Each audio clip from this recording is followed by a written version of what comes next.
राजा रघुवंशी और सोनम रघुवंशी, इन दोनों की ही कहानी इस वक्त सुर्खियों में है पूरे देश भर में, और लोग शॉक्ड हैं, सन्न हैं, हैरान हैं।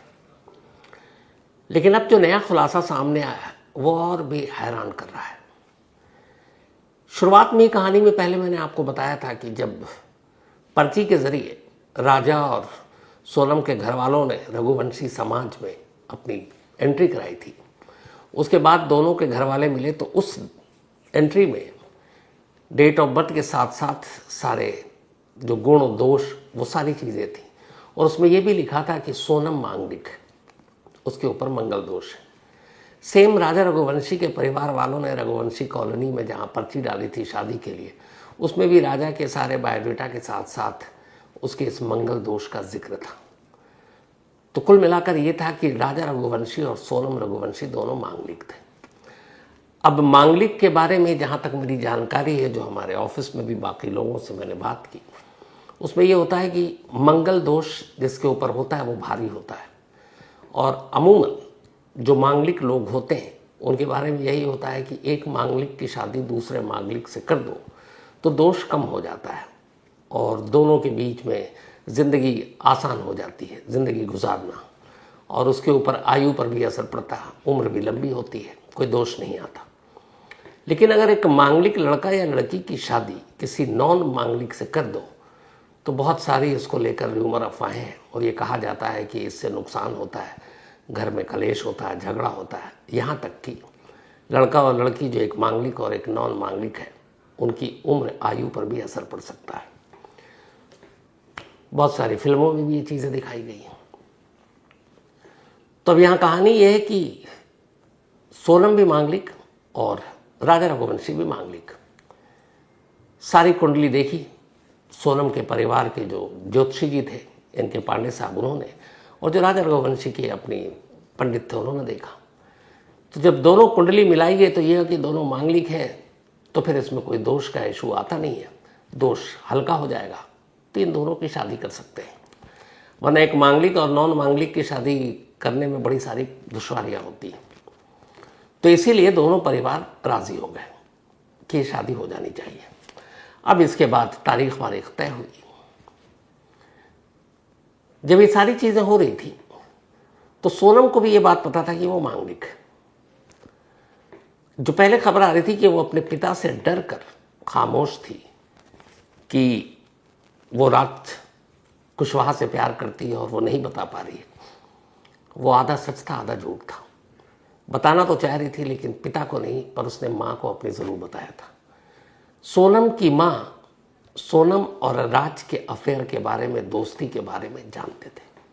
वो दोस्ती जो 2 साल पहले पनपी थी, 2022 के एंड में, जब सोनम कॉलेज की पढ़ाई ख़त्म करने के बाद पहली बार अपने पिता के प्लाईवुड की फैक्ट्री में, उस यूनिट में एचआर के तौर पर काम कर रही थी, और उसी प्लाईवुड की यूनिट में राज कुशवाहा एक मैनेजर के तौर पर जो हिसाब किताब देखता था। वहाँ दोस्ती हुई, उम्र में 4 साल का फासला था। सोनम बड़ी थी, राज छोटा था, लेकिन दोनों एक दूसरे को देखकर आकर्षित हुए, दोस्ती हुई, प्यार हो गया। बाद में माँ से सोनम ने इस बात का जिक्र किया। माँ गुस्सा हो गई, उसने कहा तेरे पिता कभी नहीं मानेंगे, तो तू इस बात को भूल जा। अब इसी दौरान सोनम को ये बात पता है कि वो मांगलिक है और राज कुशवाहा मांगलिक नहीं था। अब एक डर इस बात का था कि अगर वो मांगलिक होते हुए एक नॉन मांगलिक से शादी कर ले तो शायद उसकी प्रेमी की उम्र पर असर पड़ जाए, यानी राज कुशवाहा को कुछ हो जाए। उधर माँ शादी के खिलाफ थी, इधर शादी एक मांगलिक से हो रही थी। ज्योतिषी और पंडितों ने यह बता रखा था 2 मांगलिक के बीच में शादी हो जाए तो फिर मंगल दोष खत्म हो जाएगा। दूसरी शादी आप अगर फिर करते हो इसके बाद, तो मांगलिक हो नॉन मांगलिक हो उससे कोई फर्क नहीं पड़ेगा, दूसरी शादी में सामने वाले की आयु लंबी ही रहेगी। ये बात सोनम के दिमाग में घर कर गई। इसके बाद थी इस साजिश को आगे बढ़ाया गया। उसने कहा कि ठीक है, पहली शादी करते हैं राजा रघुवंशी से। दोनों मांगलिक है, शादी के बाद सीधे सीधे मंगल दोष उतर जाएगा। और एक बार राजा रघुवंशी से शादी हो गई, मंगल दोष उतर गया, तो इसके बाद वो विधवा होने के बाद जब दूसरी शादी राज कुशवाहा से करने की घर में बात बताएगी तो शायद घर वाले भी तैयार हो जाएंगे कि चलो एक विधवा लड़की है, समाज में कोई तो अपना रहा है, और उधर दूसरी तरफ उसके मन से ये डर भी निकल गया कि राज कुशवाहा की आयु पर कोई असर पड़ेगा, यानी उसके प्रेमी की उम्र भी लंबी होगी। और यही वो चीज़ थी, ये मंगल दोष, जिसने सोनम को राजा रघुवंशी से शादी करने के लिए एक तरह से प्रेरित कर दिया। यानी कि वो पहली शादी सिर्फ इसलिए करना चाहती थी ताकि जब दूसरी शादी करे तो उसकी प्रेमी की उम्र लंबी हो, उसके मंगल दोष से उसके ऊपर कोई असर ना पड़े। अब इसके बाद बात आगे बढ़ती है। वो शादी के लिए राजी हो गई। 11 मई को शादी हो जाती है। ये बात राज कुशवाहा को भी पता है, उसके प्रेमी को, और उसने उसे यह भी समझा दिया कि ये सारा मंगल दोष है, एक बार वो उसके बाद रास्ते से हट गया तो हमारी शादी में कोई अड़चन नहीं है।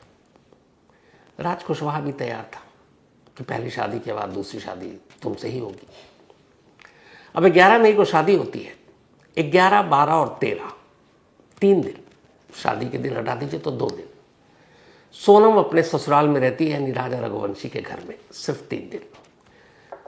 11 को शादी हुई, 12, 13 को रहती है और 14 को वो अपने मायके पहुंच जाती है। 14 मई मायके जाने के बाद अब वो मायके में ही, हालांकि दोनों इंदौर में ही है, ससुराल और मायके। इसके बाद 16 को एक शादी होती है उज्जैन में। इंदौर से उज्जैन बहुत ज़्यादा दूर नहीं है। राजा रघुवंशी अपनी कार में सोनम को लेकर उज्जैन जाता है उस शादी में, और उस शादी को अटेंड करने के बाद उसी रात लौट आता है। लेकिन इस शादी में पहली बार राजा रघुवंशी ने महसूस किया कि सोनम उससे कटी कटी और खिंची खिंची सी है।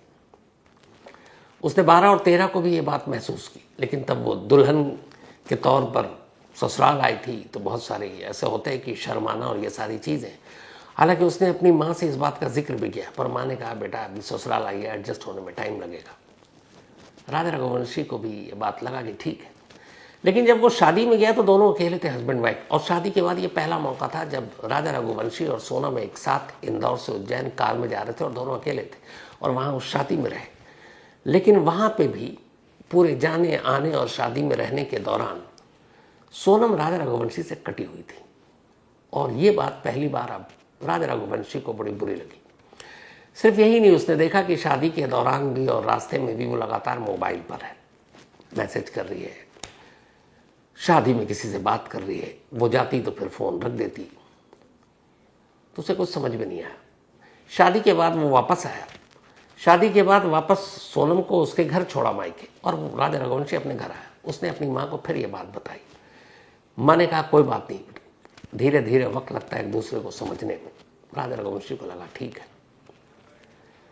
3 दिन ससुराल में रही थी, 11, 12 और 13, बल्कि 11 को तो विदा होकर आई थी, 12 और 13 24 से 48 घंटे टोटल। उसके बाद 14 को वो मायके गई और फिर वापस कभी ससुराल नहीं आई। और इन्हीं 14 से 17 अगले 3 दिनों में, जिस दिन ये उज्जैन शादी में गई थी वो भी इसमें शामिल है। अब इस प्लान को अंजाम दिया गया कि शादी हो गई, मंगल दोष हट गया, अब पति को हटाना है और फिर अपने प्रेमी को सामने लाना है। तो 14 से 17 के बीच में ही असल साजिश बुनी गई। राज कुशवाहा ने अपने 3 दोस्तों, जिस इलाके में रहता था पहले, वो सोनम के घर के पास रहता था किराए पर कुछ वक्त पहले उसने वो घर छोड़ दिया और दूसरे मोहल्ले में चला गया जहाँ वो तीनों लड़के रहते थे जिनको उसने सुपारी दी थी। अब उसने उन तीनों से बातचीत की। उसके बाद ये तय हुआ कि अब मौका है राजा रघुवंशी को रास्ते से हटाने का, पर किसी दूर जगह पर ले जाकर। फिर सोनम को इसमें बीच में शामिल किया गया। सोनम से कहा गया कि तुम उसको, बहुत सारे स्टेट्स की बात हुई। आखिर में यह हुआ कि राजा रघुवंशी ने एक बार कहा था कि वो कामाख्या देवी मंदिर जाना चाहता है असम में, गुवाहाटी। उसे ये बात पता थी, और उसे ये भी पता थी कि गुवाहाटी से शिलोंग बहुत ज़्यादा दूर नहीं है। तो उसने दोनों कहा कि एक तीर से दोनों काम करते हैं। उसने गुवाहाटी की टिकट बुक कराई अपने आप, बिना पूछे हुए, और फिर 18 तारीख को टिकट बुक कराई। 18 को टिकट बुक कराई, तब भी वो अपने मायके में थी। उसके बाद 18 को ही उसने पहली बार राजा रघुवंशी को फ़ोन कर अपने पति को बताया कि तुम्हें कामाख्या देवी मंदिर जाना था, मैंने टिकट बुक करा दिया, उसी बहाने हनीमून मनाएंगे। राजा रघुवंशी शॉक्ड, क्योंकि अभी तक हनीमून का प्लान नहीं बना था। उसने अपनी माँ को बताया, माँ भी हैरान। लेकिन फिर ये हुआ कि टिकट बुक हो चुका है, पैसे बर्बाद हो जाएंगे। उन्होंने इजाज़त दे दी। 19 तारीख से राजा रघुवंशी ने तैयारी शुरू की। तब सोनम ने कहा था अपने चेन वेन भी लेके चलना, हनीमून पे चल रहे हैं। वो ले जाना नहीं चाहता था, लेकिन बीवी के कहने पर रख लिया। इसके बाद 20 मई की तारीख आई। 20 मई को सोनम अपने मायके से ही, यानी वो ससुराल नहीं गई थी, मायके से ही एयरपोर्ट पहुंची, इंदौर एयरपोर्ट। इधर राजा रघुवंशी अपने घर से एयरपोर्ट पहुंचा, दोनों एयरपोर्ट पर मिले। यानी शादी 11 मई को ही, 12-13 को वो सोनम उसके घर रही, 14 से लेकर 20 तक सोनम अपने मायके में थी, और 20 को मायके से ही वो एयरपोर्ट पहुंची। दोनों पति पत्नी वहां मिले और फिर गुवाहाटी पहुंच गए। इस दौरान में 17 को पहले ही ये सब कुछ तय हो चुका था। तो 17 को तीनों सुपारी किलर इंदौर से निकल गए और वो ट्रेन और बस के रास्ते होते हुए शिलांग पहुंचे। उसके बाद फ़ोन तो था ही, लोकेशन सब देते गए। ये कहानी मैंने आपको पहले सुना रखी है। एक नया खुलासा ये भी हुआ है कि जब सोनम ने शिलांग में मौका देखा चेरापूंजी के पास, तब उसे ये था कि जब भी ये सब कुछ होगा वो अपने पति के इर्द गिर्द ही रहेगी।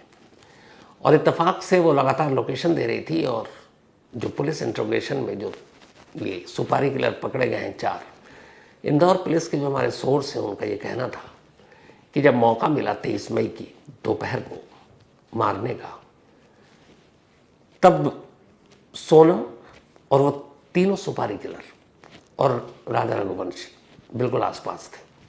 तीनों ने दोस्ती कर ली थी, क्योंकि एक जान पहचान निकल आया कि हम भी हिंदी बेल्ट से हिंदी बोल रहे हैं। उन्होंने अपना नाम पता बताया। और एक प्रदेश में कहाँ कहीं आप घूमने जाते हैं दूसरे राज्य में और कोई अपना बोलने वाला भाषा मिल जाए तो जनरली ऐसे टूरिस्ट उसके साथ घुल मिल जाते हैं। तो उन्होंने पहले दोस्ती की थी। दोस्ती करने के बाद जान पहचान हो गई। अब जब 23 को मौका मिला तो जिस जगह मारना था, सोनम वहाँ से दूर नहीं थी। वो अपने पति को इन लोगों को मारते हुए दूर से देख रही थी और बाकायदा उसने इशारा किया था कि अब इसे हिट करो। उसके इशारे के बाद ही उन्होंने उस तेज़धार हथियार दाव से मारा। ये दाव उन्होंने मेघालय से नहीं खरीदा था। ये जब तीनों गुवाहाटी पहुंचे थे, सुपारी किलर और सोनम और रघुवंशी भी, तो उन्होंने गुवाहाटी से ही ये दाव खरीदा था और फिर लेकर आए थे शिलोंग। तो उन्होंने उसके बाद मारा और मारने के बाद तीनों निकल गए। और उसके बाद की कहानी आपको पता है। अब भाई बेचारा 26 मई से ढूंढ रहा है, जो गोविंद है सोनम का। भाई से, सोनम के भाई से राजा रघुवंशी के भाई ने फ़ोन पर बात की। कल की बात बता रहा हूँ, जब सोनम को गाजीपुर से पकड़ा गया तो वो भी हैरान कि जिस बहन को 15 दिन से ढूंढ रहा है वो तो खुद एक कातिल के तौर पर पुलिस की गिरफ्त में है।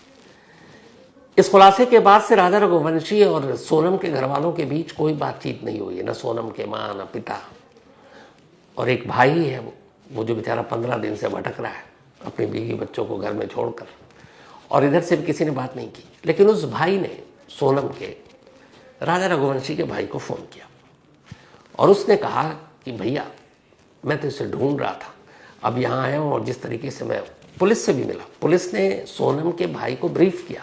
पहले सोनम के भाई को भी यकीन नहीं था। फिर उसने बताया कि मेरी पुलिस से बातचीत हुई है और जो पुलिस ने मुझे सबूत दिखाए उसको देखकर अब मैं भी मान रहा हूँ कि सोनम ही कातिल है और मुझे बहुत अफसोस है और तो कुछ नहीं कर सकता। ये सोनम के भाई और उनके बीच बातचीत हो रही है, वो बातचीत मेरे पास है। तो उसने कहा कि भाई और तो कुछ नहीं कर सकता, लेकिन हाँ जब मैं लौट कर आऊँगा तो मीडिया के साथ एक प्रेस कॉन्फ्रेंस आप चाहो तो बुला लो, मैं भी उसमें रहूँगा और मैं खुद कहूँगा कि अगर सोनम कातिल है तो उसे फांसी की सज़ा मिलनी चाहिए। और सोनम के भाई का ये कहना है कि अब तक जो सबूत पुलिस ने दिखाए हैं, अब मुझे भी लग रहा है कि मेरी बहन कातिल है। राजा रघुवंशी के भाइयों को, क्योंकि राजा रघुवंशी के 2 भाई और हैं, सोनम के भाई गोविंद से कोई शिकायत नहीं है। उनका कहना है कि चूंकि एक भाई तो वहाँ पे लगातार गोविंद के साथ ही ढूंढ रहा था दोनों को 2 जून तक। उसने कहा वो बेचारा तो सब कुछ छोड़कर अपनी बहन को ढूंढ रहा है, वो कई बार भटका, रोया, परेशान है। उसे इस साजिश के बारे में कोई जानकारी नहीं थी, लेकिन उनके परिवार वालों का कहना है कि सोनम की माँ को उनके अफेयर के बारे में जानकारी थी और उन्होंने छुपाया। अब जो बाकी लोग हैं, ट्रांजिट रिमांड इंदौर पुलिस ने दिया है, वो लेकर जा रहे हैं। शिलोंग में ही पूछताछ होगी। शिलोंग पुलिस अब सोनम से जब पूछताछ करेगी तो एक एक कहानी सामने निकल कर आएगी। लेकिन इस बीच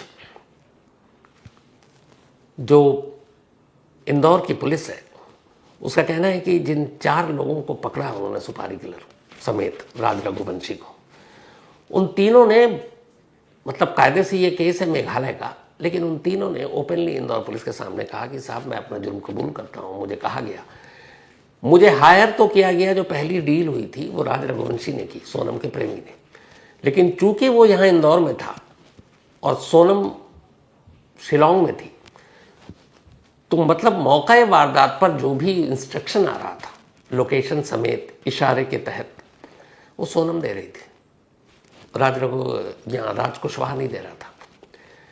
यानी कि सुपारी दिया यहाँ बैठकर इंदौर में राज कुशवाहा ने, प्रेमी ने, और इशारा दे रही थी कत्ल करने का खुद बीवी सोनम।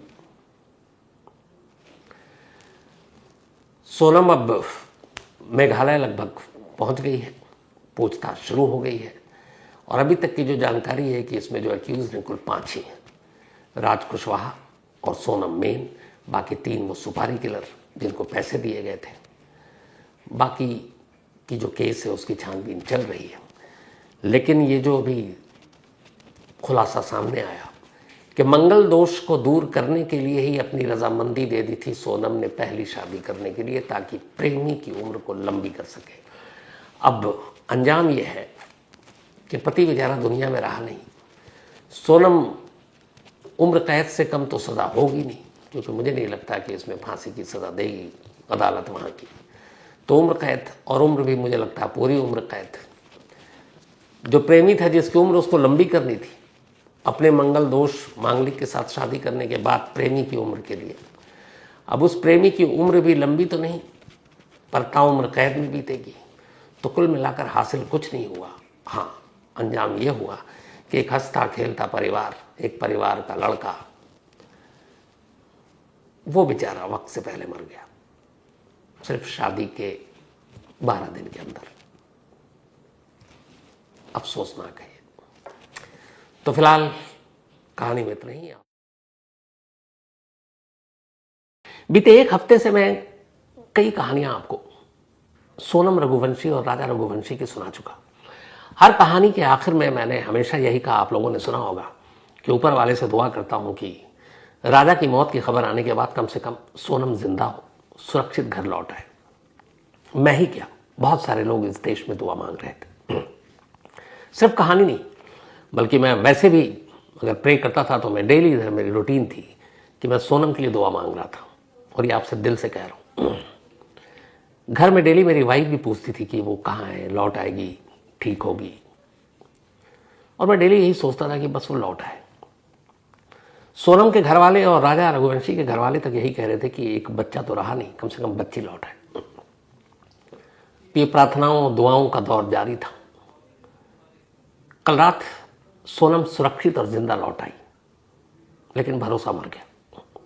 मेरे जैसे ना जाने कितने ही लोगों का, जो दुआएं मांग रहे थे सोनम की सुरक्षित बहिफाजत घर वापसी की। लौट तो आई, जिंदा भी है, लेकिन भरोसे का खून करके लौटी है। 20 मई से लेकर 9 जून तक क्या कुछ हुआ। 23 मई को जब राजा रघुवंशी का कत्ल हुआ, उसके बाद से सोनम कहां थी। कातिल 17 मई को ही इंदौर से कैसे मेघालय पहुंचे। 23 मई के बाद से लेकर अगले 15 दिन तक सोनम कहां कहां रुकी, और कल रात अचानक वो यूपी के गाजीपुर के एक ढाबे पर कैसे प्रकट हुई। ये पूरी कहानी आपके सामने आज पेश है, पूरी साजिश के साथ। जो कहानी थी, कई बल्कि यूपी, एमपी के इंदौर और मेघालय पुलिस, तीनों से मैंने बात की, कुछ रिकॉर्ड पे, कुछ ऑफ द रिकॉर्ड।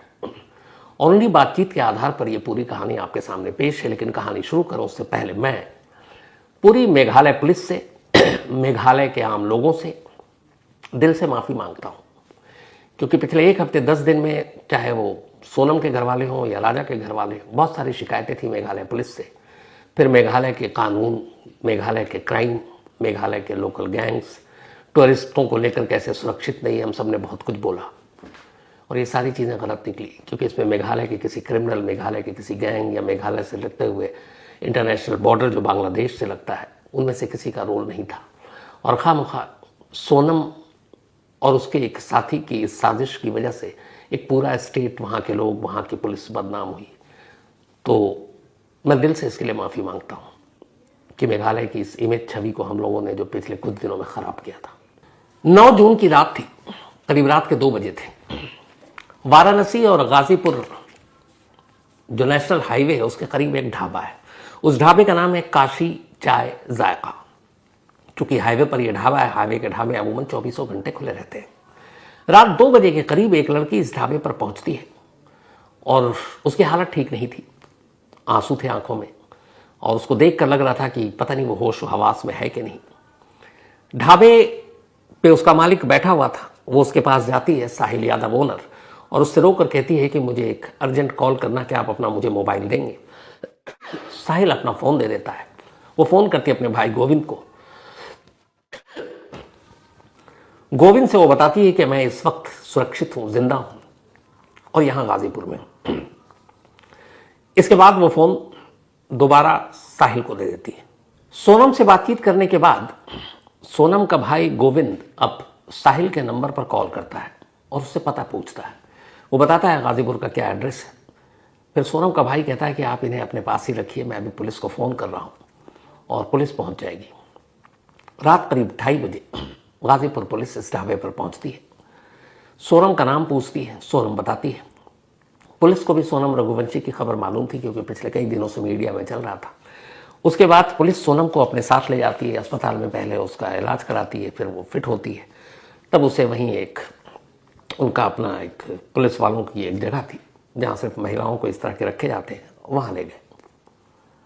ये रात के अंधेरे की खबर थी। सुबह तक ये बात फैल गई। मेघालय पुलिस को रात को ही इन्फॉर्म कर दिया गया। मेघालय पुलिस की एक टीम वहाँ से यूपी के लिए रवाना हो गई।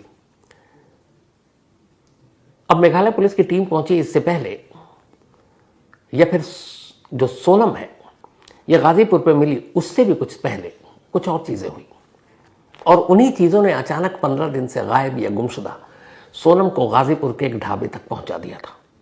क्या थी वो पूरी कहानी, और क्या कुछ अब निकल कर आया जिसके लिए सब दुआएं मांग रहे थे। वो सोनम अचानक अपने ही पति के कातिल के तौर पर अब क्यों देखी जा रही है। तो पूरी कहानी शुरू से आपको सुनाता हूं। बात लास्ट ईयर अक्टूबर की है, 2024। रामनवमी के मौके पर रघुवंशी बिरादरी में एक परंपरा है इंदौर में कि वो जो लड़का या लड़की शादी के लायक होते हैं, उनकी एक पर्ची या बायोडाटा वो अपनी एक समाज में डाल देते हैं, ताकि अगर किसी को उस बिरादरी में शादी करनी है, कोई लड़का चाहिए, लड़की चाहिए, तो वो आकर देख ले। तो सोनम के घर वालों ने भी पर्ची डाली, सोनम की, उधर राजा रघुवंशी के घर वालों ने भी डाली। फिर ये जैसे मैट्रिमोनियल साइट पर होता है, फिर ये हुआ कि दोनों ने एक दूसरे को देखा, बहुत कुछ मैच कर रहा था, एक दूसरे परिवार को संपर्क किया गया। उसके बाद फरवरी में एक दूसरे से मिले लड़का लड़की, और लड़की को लड़का पसंद आ गया, रोका हो गया। शादी की तारीख 11 मई तय हो गई, 11 मई को शादी हो गई। यहाँ तक सब ठीक था, लेकिन इस शादी के पीछे एक और कहानी चल रही थी। कहानी ये थी कि सोनम के पिता देवी सिंह रघुवंशी की अपनी प्लाईवुड की एक फैक्ट्री है, उनका काम है, ये बिजनेस है, और उनकी इस फैक्ट्री में एक मैनेजर है जिसका नाम है राज कुशवाहा। ग्रेजुएशन की पढ़ाई करने के बाद सोनम भी अपने पिता के इसी बिजनेस में उतर गई, और वो एक HR हेड के तौर पर अपने फादर के इस बिजनेस में काम करने लगी। अब वो भी जाती ऑफिस, मैनेजर वहाँ राज कुशवाहा भी आता। राज कुशवाहा की उम्र करीब 21 साल है और सोनम की उम्र 24 साल। आने जाने, मिलने मिलाने के दौरान दोनों में दोस्ती हो गई और फिर प्यार हो गया, लेकिन ये प्यार जमाने से छुपा रहा। इधर घर वालों ने रिश्ता तय कर दिया। सोनम की हिम्मत नहीं हुई सच बताने की, घर वालों के खिलाफ जाने की, तो खामोशी से उसने भी अपनी रजामंदी दे दी। 11 मई को शादी हो गई। लगा सब कुछ अब भूली बिसरी बातें हो जाएंगी, लेकिन ऐसा था नहीं। इधर शादी तय हुई, इधर सोनम और राज ने मिलकर ये तय किया कि शादी तो हो जाने दो, बट एक बार अगर राजा रघुवंशी रास्ते से हट गया तो शायद परिवार वाले फिर दूसरी शादी करने में कोई गुरेज नहीं करेंगे, लेकिन उसके लिए जरूरी है राजा को रास्ते से हटाना। अब सोनम और राज कुशवाहा ने मिलकर साजिश रचनी शुरू की। राज कुशवाहा के 3 दोस्त थे इंदौर में, उनमें से एक विशाल चौहान, एक आकाश और तीसरा आनंद। उसने इन तीनों को अपने भरोसे में लिया। खासतौर पर आकाश, सबसे पहले उसी से बात की और उसने अपनी पूरी बात बताई। उसने कहा कि एक शख्स को ठिकाने लगाना है, लेकिन कत्ल ऐसा लगे कि एक्सीडेंट हो। उसने कहा ठीक, सारी चीजें तय हुई। अब यह हुआ कि कहां पे ये कत्ल करना है।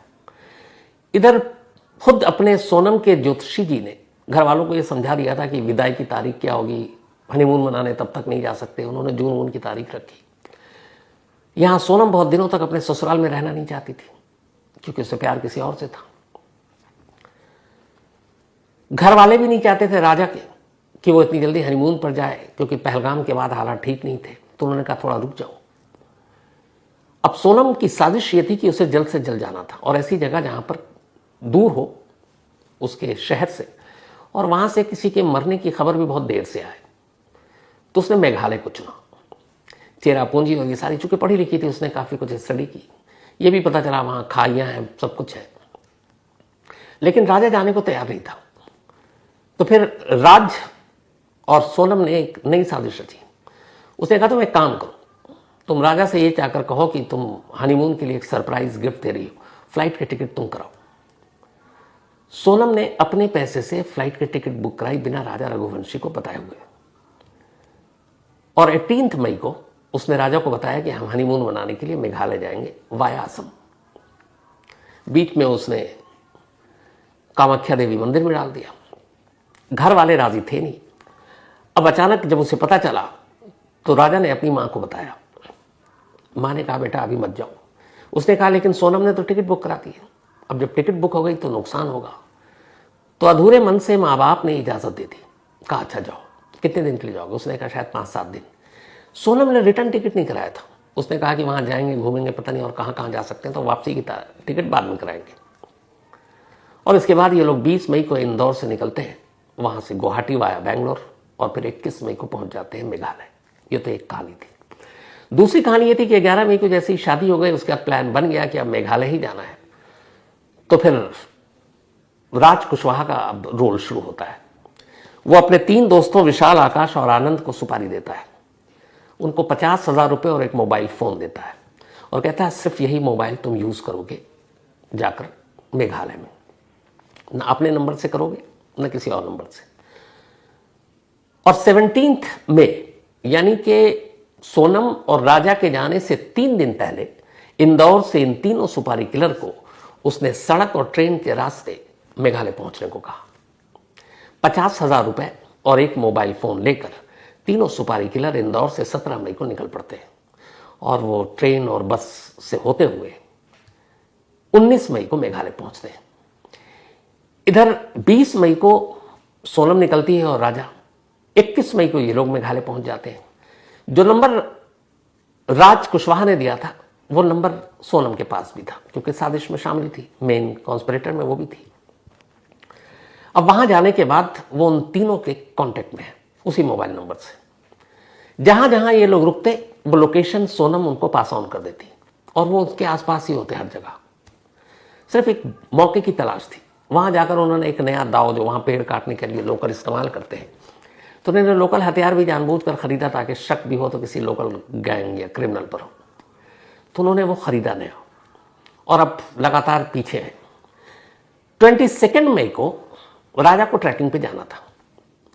अब ट्रैकिंग पे जाने में आदमी भटक जाता है, तो देखा उसने बहुत सारे लोग गाइड लेकर जा रहे हैं, तो उसने भी एक गाइड लिया। उसका नाम था एल्बर्ट पेट।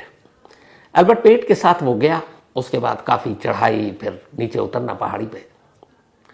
22 मई को जब ये लोग लौट रहे थे तो सोनम भी साथ में थी। सोनम पीछे पीछे चल रही थी, लेकिन राजा के साथ उसी दिन 3 लोग टकराए। वो तीनों राजा से अब बातें करने लगे।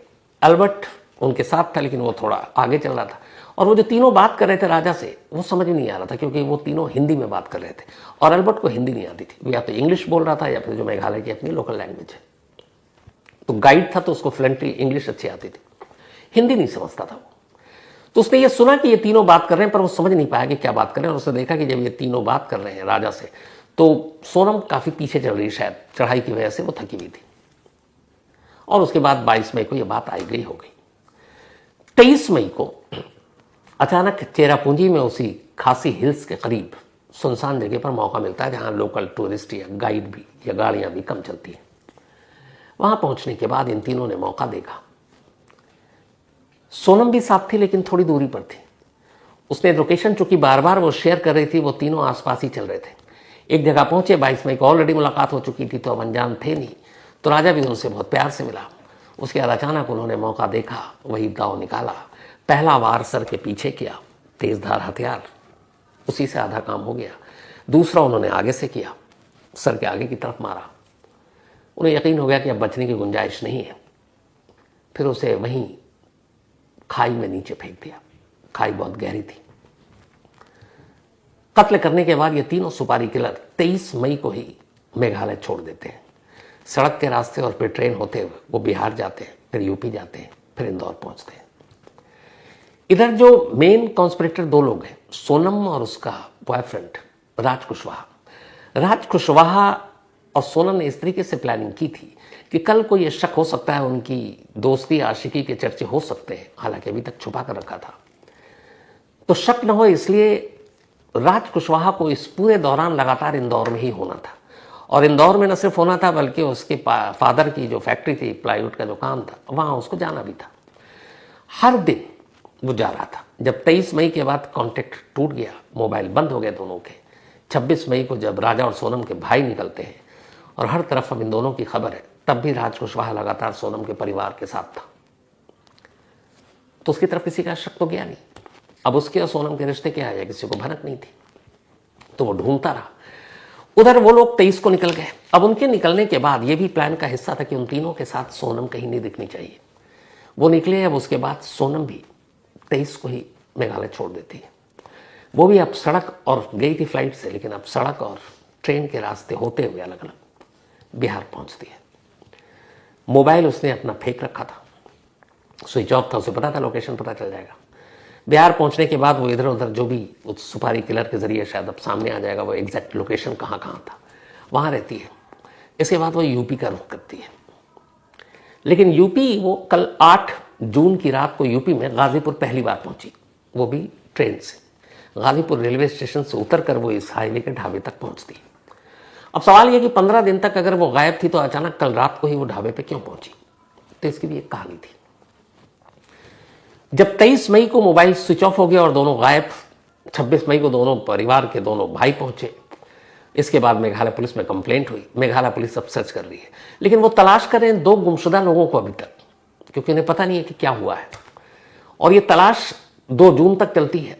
2 जून को पहली बार राजा रघुवंशी की लाश खाई में मिलती है। तब पहली बार पता चलता है इन 2 में से एक का कत्ल हो चुका है। तो अभी तक मिसिंग पर्सन को ढूंढ रहे थे, अब एक मर्डर का केस हो गया।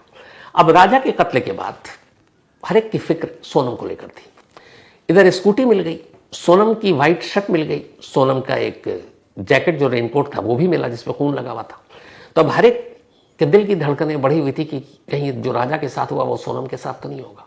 और इसी वक्त फिर सारी बातें आने लगी। पुलिस का सर्च ऑपरेशन अब तेज हो गया। घर वाले मेघालय पुलिस पर उंगलियां उठाने लगे। मेघालय पुलिस अपनी तफ्तीश कर रही, क्योंकि अब तक मिसिंग थी। अब 2 जून के बाद ये मर्डर का केस हो गया। तो तलाश करते करते पुलिस उस गाइड तक पहुंची जिस गाइड के जरिए 22 मई को ट्रैकिंग पर निकला था राजा रघुवंशी और सोनम भी साथ में। तो इस अल्बर्ट पेड नाम के जब गाइड से पूछताछ हुई, तब उस गाइड ने पहली बार बताया कि 22 मई को उसने राजा को 3 लोगों से बात करते हुए देखा, पर वो तीनों हिंदी बोल रहे थे। अब पुलिस के इन्वेस्टिगेशन का दायरा यहां से शुरू हुआ कि मेघालय जैसी जगह पर आकर और 3 लोग हिंदी में बात कर रहे हैं, गाइड को समझना वो 3 कौन है। अब मेघालय पुलिस ने चेरापूंजी और आसपास के 30, 40, 50 किलोमीटर के रेडियस में जितने भी सीसीटीवी कैमरे उनको खंगालना शुरू किया। जब खंगालना शुरू किया तो पहली बार पुलिस चौंकी, इसलिए कैसे कई लोकेशन मिले जहां जहां पर सोनम और राजा रघुवंशी थे वहां वहां पर वो तीनों भी मौजूद थे कुछ दूरी पर।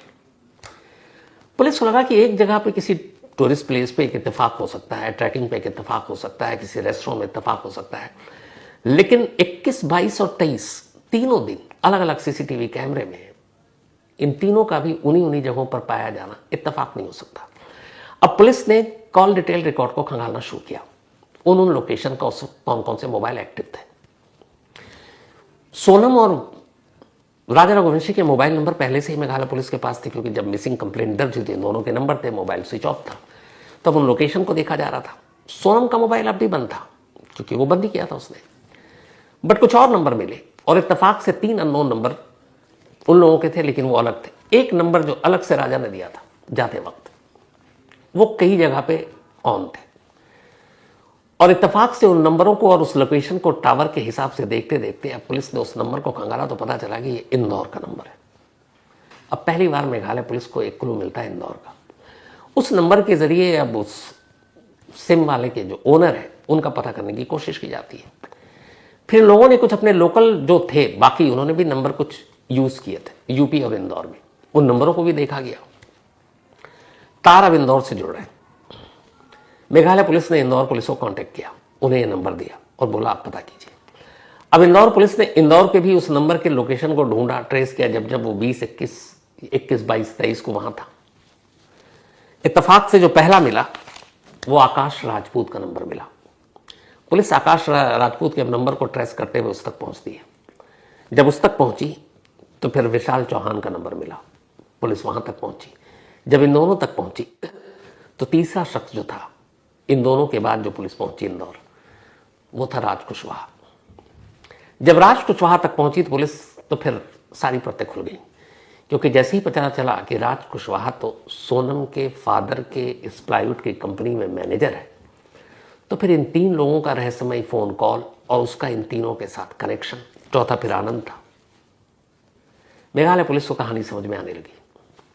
इंदौर पुलिस ने इन तीनों को अरेस्ट कर लिया, लेकिन जब पहली गिरफ्तारी हुई आकाश राजपूत की, तब तक जो उसके गैंग में बाकी 2 लोग थे, आनंद और विशाल, उनको ये पता चल गया कि इन तक पुलिस पहुंच गई है। फिर राज कुशवाहा को भी पता चल गया। राज कुशवाहा ने तब तक सोनम को इन्फॉर्मेशन दे दी कि शायद हमारा भांडा फूट गया है, क्योंकि हमारे सुपारी किलर पकड़े गए। सोनम को यह सुनते ही लगा कि अब अगर वो और गायब रहती है तो फिर मौत का या कुछ और नाटक अब चलेगा नहीं, तो सब एक नई कहानी बनानी है। फिर यहाँ उसने एक दूसरी कहानी बनाई। वो अचानक निकलती है और गाजीपुर पहुंचती है। गाजीपुर बिल्कुल जो हालत है आप उसकी तस्वीर देखें, इस तरीके से वो वहाँ पर रोती है और बताती है मैं बंधक थी, मुझे किसी ने किडनैप किया, मारा पीटा, टॉर्चर किया, बड़ी मुश्किल से जान बचा कर आए, मेरा सब कुछ लूट लिया, ताकि वो एक विक्टिम, एक पीड़ित लगे। तो ये साजिश का दूसरा पहलू था। जब सुपारी किलर पकड़े गए और कोई चारा बचा नहीं, तब उससे सामने आना पड़ा। और इस तरह वो गाजीपुर उस ढाबे तक पहुंचकर ढाबे वाले से लेकर उसने अपने भाई को फोन किया था, और फिर भाई भी पहुंचा, मेघालय पुलिस भी पहुंची। तो ये सारी कहानी यहां पर आकर खत्म हुई। अब चूंकि इस केस के तार 3 स्टेट से जुड़े हैं, राजा और सोनम इंदौर के हैं, कत्ल मेघालय में हुआ, प्राइम एक्यूज्ड सोनम यूपी के गाजीपुर से पकड़ी गई। तो यूपी, एमपी और मेघालय, लेकिन मर्डर जो हुआ, जो क्राइम हुआ, वो मेघालय में हुआ। लेकिन इसलिए ज्यूरिसडिक्शन जो है इसके इन्वेस्टिगेशन की, वो मेघालय पुलिस का राइट है। मेघालय पुलिस की टीम आई ट्रांजिट रिमांड पर सोनम को गाजीपुर से यानी यूपी से, और जो राज कुशवाहा, विशाल, आकाश और आनंद, इन तीनों को एमपी से, इंदौर से ट्रांजिट रिमांड पर अब मेघालय ले जाएगी। वहीं इनका मुकदमा चलेगा, वहीं आगे की सारी कार्रवाई होगी। लेकिन इन सारी कहानी के बीच एक और अजीब चीज हुई। मैंने ये कहानी आपको सुनाई थी। सोनम और राज जब गायब हुए, राजा, तो सोनम के परिवार ने अपने पारिवारिक ज्योतिषी से संपर्क किया। उन्होंने कई उपाय बताए, और कमाल देखिए, उन ज्योतिषी साहब जिनका नाम शायद एन पांडे था, उनकी 2 भविष्यवाणी एकदम सही साबित हुई। पहली उन्होंने कही थी कि राजा और सोनम की गुमशुदगी के पीछे या जो कुछ हो रहा है उसमें किसी एक महिला का हाथ है, और दूसरा उन्होंने कहा था कि अगर सोनम के घर पर सोनम की उल्टी तस्वीर लगा दो तो सोनम मिल जाएगी। उल्टी तस्वीर लगी और देखिए अगले 48 से 72 घंटे में सोनम जिंदा और सुरक्षित मिल गई गाजीपुर से। लेकिन जो पहली भविष्यवाणी थी उनकी कि इसके पीछे किसी एक महिला का हाथ है, जोशी जी ने यह भविष्यवाणी तो सही की, पर शायद उन्हें भी अंदाजा नहीं था कि जिस महिला का वो जिक्र कर रहे हैं वो महिला कोई और नहीं, घर की सोनम है, राजा रघुवंशी की अपनी पत्नी। कल रात तक कोई इस भविष्यवाणी पर शायद यकीन नहीं करता, खुद वो जोशी जी है वो भी शायद इस पर यकीन नहीं करते। लेकिन अफसोस की बात यह है कि उनकी भविष्यवाणी सच साबित हुई। फिर जो मैंने शुरू में कहा था, सोनम लौट आई, लेकिन न जाने कितनों का भरोसा मार गई। सिर्फ शादी के 9 दिन बाद, हनीमून के 48वें घंटे, एक पत्नी अपने पति को मारने की साजिश बन रही थी। इस कहानी को खत्म करने से पहले सिर्फ एक वीडियो आपको दिखाना चाहता हूं, और उस वीडियो के कुछ चीजों को आपको ध्यान से देखना है। यह वीडियो 22 मई का, यानी कि राजा के कत्ल से एक दिन पहले, यह वीडियो एक गेस्ट हाउस के बाहर का है। अब आप ये वीडियो देखिए।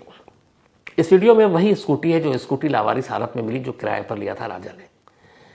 ये लोग स्टे होम से निकले थे और अपना सामान, लगेज या बैग किसी एक जगह पर रखना चाहते थे, किसी गेस्ट हाउस में या होटल में। ये वही होटल है। होटल के बाहर ही खड़े होकर दोनों कपड़े बदल रहे हैं। इसमें सोनम जैकेट पहने भी है और वो जैकेट उतारकर स्कूटी के डिक्की में रखती है। अब याद होगा कुछ दिन पहले आपको एक रेनकोट या जैकेट दिखाया था सेम, जिस पे खून के धब्बे थे। ये वही रेनकोट है। अब ये रेनकोट उसने उठाकर स्कूटी के डिक्की में डाली है। ये जंगल में कहां से मिली? हटाइए, इत्तेफाक हो सकता है। ये वही वाइट शर्ट है जो इस वक्त सोनम ने पहना हुआ है। ये भी एक जगह लावारिस पड़ा मिला। ये शर्ट वहां कैसे पहुंची? सबसे बड़ी बात यह कि इसमें एक जगह स्कूटी पर पिछली सीट पर अकेले बैठकर सोनम कुछ सोच रही है। बस उसके चेहरे को ध्यान से देखिए। ये इसलिए कह रहा हूं कि अगले कुछ घंटे बाद एक कत्ल होने वाला है और मास्टरमाइंड यही है। तो एक कातिल जब कोई क्राइम करता है उससे पहले उसके चेहरे का हाव भाव क्या होता है, शायद ये केस स्टडी है जिसको इसलिए चेहरा पढ़ना चाहिए। अब उसके बाद आखिर में इस वीडियो में यह दिखता है कि अब ये लोग जाने वाले हैं। उससे पहले 2 से 3 बार अचानक मोबाइल पर कुछ देख रही है सोनम, कोई मैसेज कर रही है या कुछ और है। लेकिन ये करते हुए वो स्कूटी से दूर, स्कूटी और राजा दोनों से दूर की तरफ जा रही है, फिर लौटती है, फिर दूर जाती है, फिर वापस आती है, और उसके बाद दोनों से स्कूटी पर बैठकर यहां से निकल जाते हैं। ये राजा और सोनम की मेघालय में आखिरी जिंदा तस्वीर थी। उसके बाद सोनम गाजीपुर में प्रकट हुई। अब मेघालय पुलिस ले जाएगी। बाकी की कहानियों की जितनी कड़ियां हैं, जो टुकड़े हैं, वो धीरे धीरे करके जुड़ेंगी, और बाकी की जो भी सच्चाई अभी अधूरी रह गई है आने वाले दिनों में आपके सामने होगी। बट इस कहानी को ख़त्म करने से पहले यही कहना चाहूँगा, क्राइम रिपोर्टिंग के अपने करियर में ऐसा बहुत बार हुआ जब चेहरा देखकर गलत फहमी में पड़ गया। बहुत सारे लोगों को रोता हुआ देखा, बेहोश होते देखा, आखिर में वही कातिल निकले। बहुत से लोग कह रहे हैं कि सोनम के घर वाले मानने को तैयार नहीं कि वो कातिल। मैं सोनम के घर वालों के साथ इसलिए हूं कि सोनम ने जो किया, मुझे यकीन है उसके घर वालों को कुछ पता नहीं होगा। उसके माँ बाप को, इवन जो 15 दिन से उसका भाई मेघालय में दर दर भटक रहा है उसे ही ढूंढने के लिए अपनी बहन को, उसे भी अंदाज़ा नहीं होगा, इस बात का भी अंदाज़ा नहीं होगा शायद कि सोनम उन्हीं के मुलाजिम से प्यार करती है। क्योंकि ऐसी बातें कई बार घर वालों तक को पता नहीं चलता, तो इसमें कोई हैरानी नहीं है। तो अगर उसके माँ बाप या भाई इस बात पर यकीन नहीं कर रहे कि सोनम अपने पति की कातिल है, तो शायद वो गलत नहीं है, क्योंकि मुझे नहीं लगता कि उन्हें ज़रा सी भनक भी होगी। तो इस अफसोसनाक कहानी में फिलहाल इतना ही।